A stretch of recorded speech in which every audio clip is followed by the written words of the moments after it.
My aunt will be down presently, Mr. Nuttall. In the meantime, you must try and put up with me.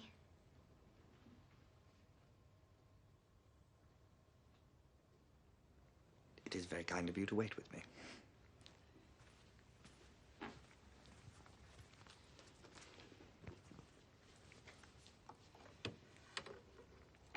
Your aunt, Mrs. Sappleton. I'm looking forward to meeting her, I'm sure. Do you know many of the people around here? Hardly a soul, I'm afraid. My sister stayed at the rectory 4 years ago, and she's given me some letters of introduction. Oh. Oh? Then you know practically nothing about my aunt? I know her name and address.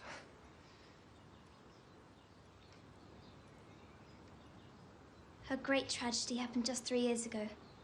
That would be after your sister's time. Her tragedy?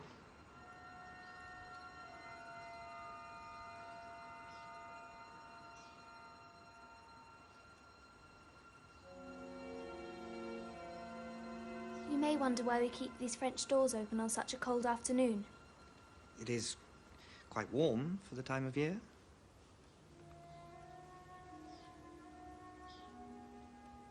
Out through those doors, 3 years ago to a day, my aunt's husband and her 2 sons went off for their day's shooting.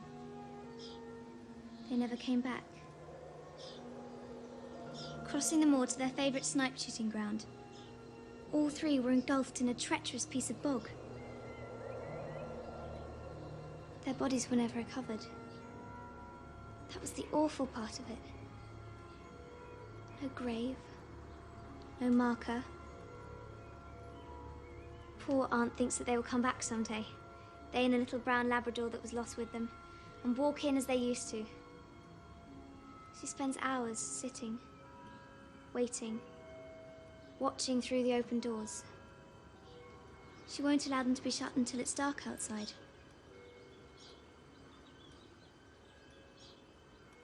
Oh, I'm sorry. Do sit down, Mr. Nuttall.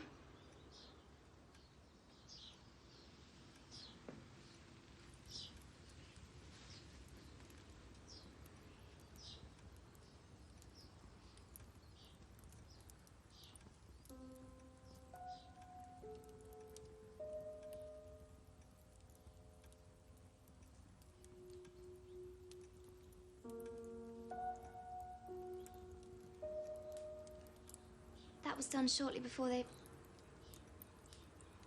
Poor dear aunt. She's often told me of how they went out. Her husband with his waterproof coat over his arm, and Ronnie, her eldest son, teasing her. The tea'd better be ready when we return, Mamma, else there'll be hell to pay.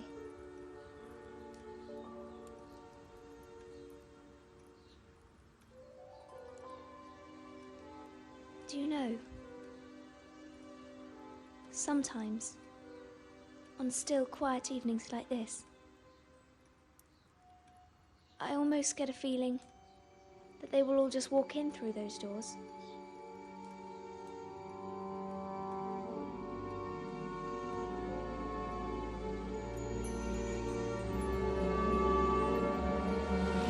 I'm terribly sorry for keeping you waiting, Mr. Nuttall. I hope Vera has been amusing you. She has been very interesting. Oh, I hope you don't mind the French doors. My husband and my sons will be home directly from shooting, and they always come in this way. Well, they've been out for snipe in the marshes today, so they'll make a fine mess of my carpets. Typical of you menfolk, isn't it?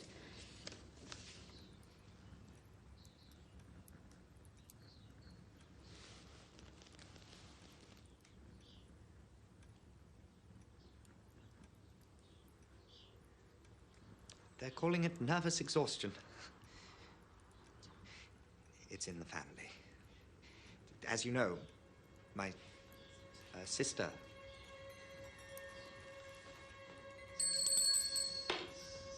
Is the tea ready? Make sure it is.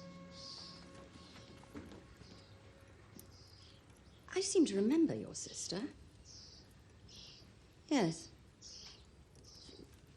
sweet lady. Yes, your sort don't come down so much anymore.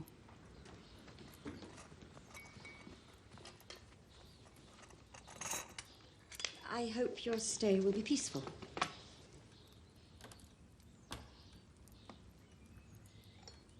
Are you a shooting man, Mr. Nuttall? Milk? Just a little. It hasn't been the same these last few years. The rain and the mud, you see. It's made an infernal quagmire at the marshes. The doctors agree in ordering me complete rest. An absence of mental excitement and anything in the nature of violent physical exercise.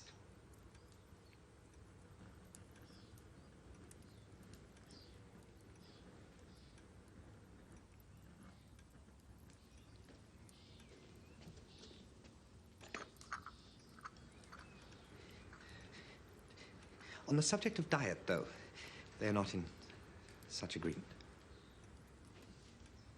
No.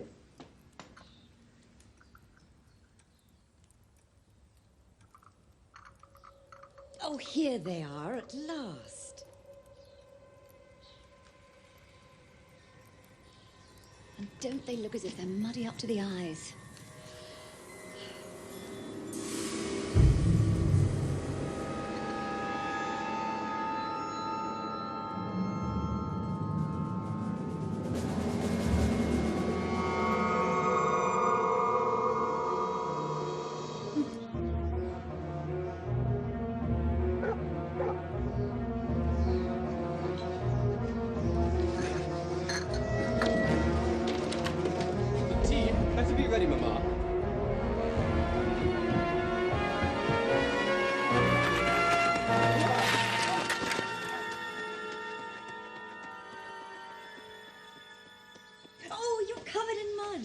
Fairly muddy, my dear, but most of it's dry.